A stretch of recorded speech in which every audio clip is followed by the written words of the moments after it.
السلام عليكم ورحمة الله وبركاته أصحابتي إذا مالك سودوني دافعت كجوكتان إسكسو نقد وناكسن وحن فيديو قندوني أنا كنت المعمو مشكلة ما أنت تاجن وجارهان قيس كصومالي ذا دحية ضطالة مشكلة دن وحي يقول لي أنا كهاد لو قبلها ولا ليه كم إذا إنستغرام كسؤال أي قصة قرطي لا ذا هي أيوه محد يقول النساء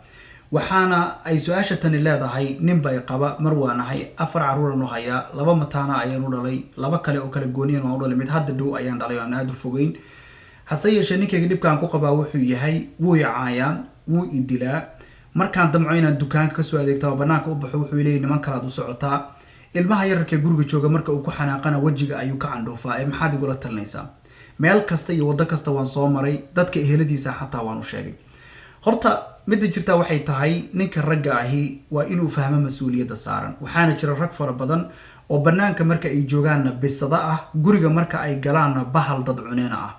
oo dadka kuwii loo dhiibay ee mas'uuliyadooda la saaray ee amaanada agtooda ku ahaa ku tunta oo ku istaaga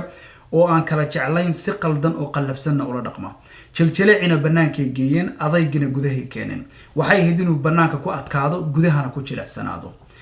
waxaa jirta horta dhowr waxyaabood oo aad u qaldan baa ka dhex muuqda meesha tan waa marka koobaad in uusan kugu kalsoonayn ayaa meesha taala kalsooni la'aantani laba mid ayay noqon kartaa in isaguna fahantiisa cudur ku beeranay tahay oo uu sida u kalsooni xun yahay oo cudur isaga aan ka dawoobaynay tahay waligiina dabcan soo haystay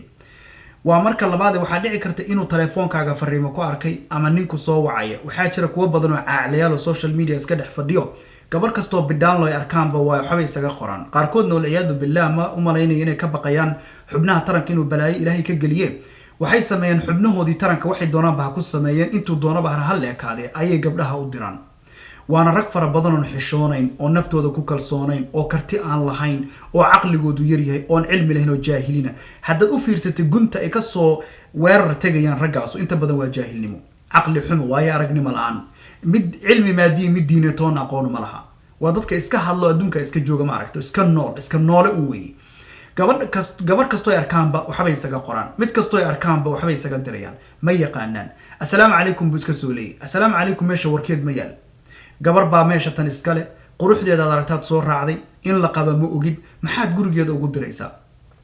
kalsooni haddaad isku qabtid ninka ragga waxa lagu garto magaalada uu joogo buu ninka ragga ahi uu u ugaar tagaaye oo ka ugaarsadaaye ma raadsado social media gabdhaha uu ku dhex arkay ninka ragga isku kalsooni caadada lagu yaqaan waata markii laakiin kalsooni xumada noocaas ay ninka ku abuuran tahay gabar kasto oo arko buu iska daba ordaya wuxuu doono isaga qoraya waxa dhici karta marka fariimo kuwa dadka liita social media iska dhex fadhiya maanta kamida oo dhanka ku liita baa laga yaabaa fariimo ku soo qoran inuu arko laakiin mid jirta waxay tahay si kasto wax kugu soo qoraanba si kasto wax kugu soo diraanba adigu mas'uuliyadeeda waxaad leedahay waxa adigu aad dirtay ficilkaad samaysay waad mas'uuliyadiisa qaadi kartaa qof kasto mushkilada noocan arkay ama xiriir dad ku jirta ama qof isla socotaana qofku waxa uu sameeyay baad su'aal ka weydiin kartaa laakiin wuxuu sameeyay qof kale ka dhacay su'aal kama weydiin karto waayo jawaabteeda ma hayo waayo qofkii sameeyay ma aha aqliga noocaas isticmaala waa mid kale ee dilka anigu ma garanayo jacayl iyo nacayb haddii labadaba la fiiriyo afar xaraf mid walba ka kooban yahay isku meel inay geli karaan taariikhda lagumana aragumana malaynayo ma garanayo ninka hadda gabadha uu qabo intuu feeraha madoobeeyay joodariga intuu la taga haddana oranayo waxbaan ka soo doontay ma garan karayo mideeda kale gabadha maalintii aad guursanaysay ama raggan dumarka dilow waxaad ogaataan liidasho ma aha in gabdhaha aan la dilin ee liidasho waxa in dumarka la dilo taas liidasho waayo inta badan ragga noocani waa xarweynayaal ragga kale way ka baqaan dumarka iyo maatada waxyaabaha jiljilicsan loo dhiibay bay ku tuntaan mid kale oo jirta waxay tahay gabadha tan maalintii aad soo guursanaysay oo aad wadaadkii ku nikaaxinay gacan qabatay oo waligeedu uu ku soo dhiibayay contractiga aad gasheen ma ku jiray waan dili doonaa kuma jirin waana rag fara badan baa aayada ku jirta suuratu nisaa dumarka in la garaaciyo wax la mid soo qaata laakiin sababta ay ku timid maba qaarkood waxayba ku dilaanba gabadha maxaad cunto igu karin weydi diiniyan qasab waajib kuma aha in iyadu cunto ku kariso waa xaqiiqo cad oo loogiyo culimadu dhameena ay ogyihiin sax oo culimadu marar fara badan ay ka hadasho waa ihsaan iyo wanaag ay ku sameynayso caruurtan ay ku korinayso war xataa ilmaha ay ku naas nuujinayso hadii ay ku weydiisteen inaad ujuuro ku siisto wanaag ku siisid diiniyan sax wax kale iska daa ma oran karta ilmeeda iyada dhashay haday rabto way ku weydiisan kartaa inaad xoolo ku siisid ilmahaaga inay nuujiso soo moogid hadda waa ilmaha dhashay haddaba marka aad caqligaaga diin iyo aad waayo aragnimo ku miisaamaysid oo wax ku wadid wax walba way hagaagayaan sida saxda bayna ku soconayaan laakiin tan gabadhan hadda dilay baan la seexanaya waa war cajaa'ib ah anigu ma garanayo qofka ninka noocaas qalbiga ku jira ma fahmi karayo ma garan karayo qalbigaasu meeshu kaga jiro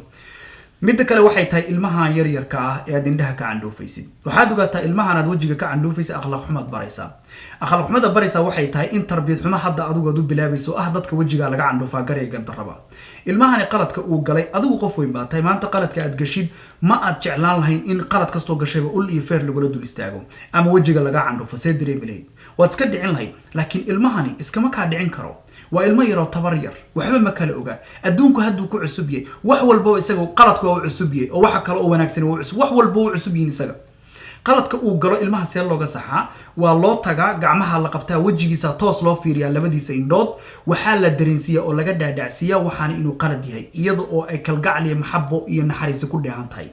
laakiin haddaad cunuga tiraadi qaylo inta badanna waalidiintu waxay sameeyaan cunuga markuu qalad galo intay ku qayliyaan oo hadalka ku tuuraan bay sii dhaafaan cunugii oo yaabano hoos fiirinaya oo le maxaa qaldan oo isaga naf ahaantiisaba aan fahmin waxa qofkan uu ku dhaqmay oo wuxuu sameeyay ma ahan la yaaban qofkan waxa ka dhacaya ayuu waalidku ka tagaa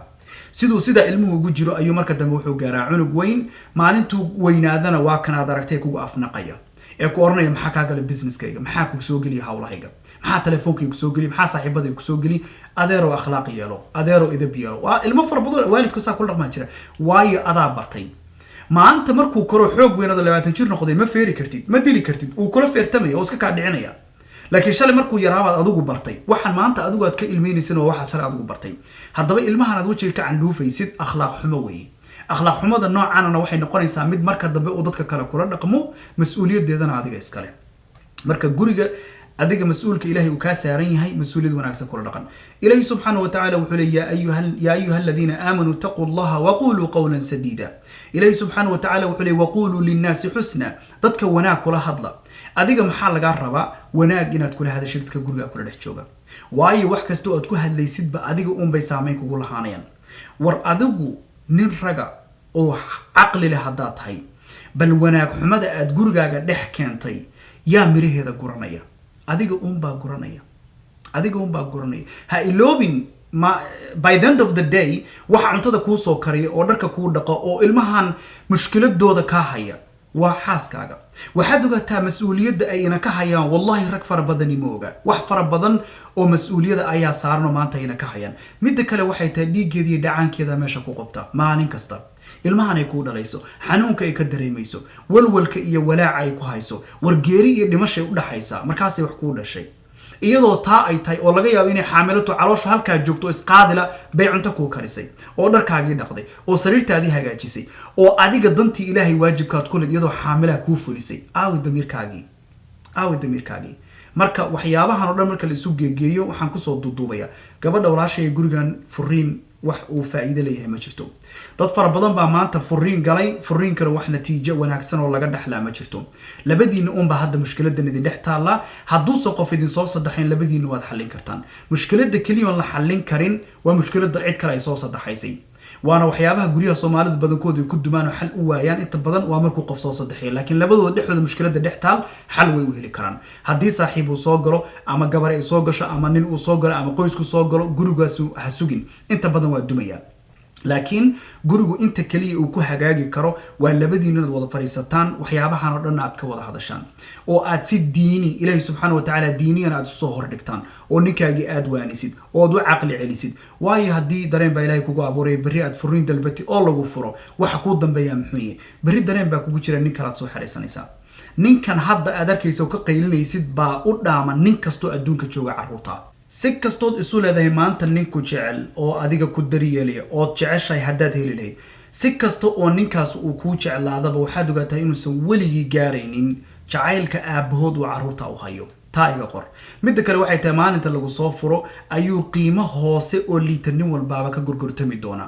mar allaaliya markaad guri ka soo baxdo oo lagu soo furood garoob noqotid boos qiimo hoose oo liitu ka gorgortami doona isagoo laba xaasli wuxuu ku leeyahay haddaan ku qodba sirista ka waran kii kale waligii soo guursanay wuxuu ku leeyahay hadda waa lagu soo guursaday waa lagu soo furay wuu ku yasayaa xaqiiqadaana in fara badan dumarku way arkeen waana xaqiiqo jirta haddaba sidaa darteed gurigaa wax kuu dhaamaa ma jirto intaad badbaadin karta gurigaa badbaadi wax kasta oo aad ninkaa kala hadli karta kala hadal eheladiisa usoo bandhig culimada usoo bandhig dariiq kastoo guriga uu ku badbaadi karo marka horumar dariiqyadaasoo dhan markay kaa soo xirmaan go-aanka ugu dambeeya adiga iskale ilaahayna subxaana wa tacaala dhexdiina khayr iyo barwaaqo iyo kalgacal iyo deganaan iyo naxariis ilaahay subxaana wa tacaala dhexdiina ha dhigo gurigiinana ilaahay subxaana wa tacaala meelaad ku degtaan oo qabo allah idinka dhigay qof kasta oo dhibaatadii ay haysatana ilaahay subxaana wa tacaala dhibkaa dhammaantiin ba allah idinka wada qaado meel kastoo adduunkaad ka joogtaanba wassalaamu calaykum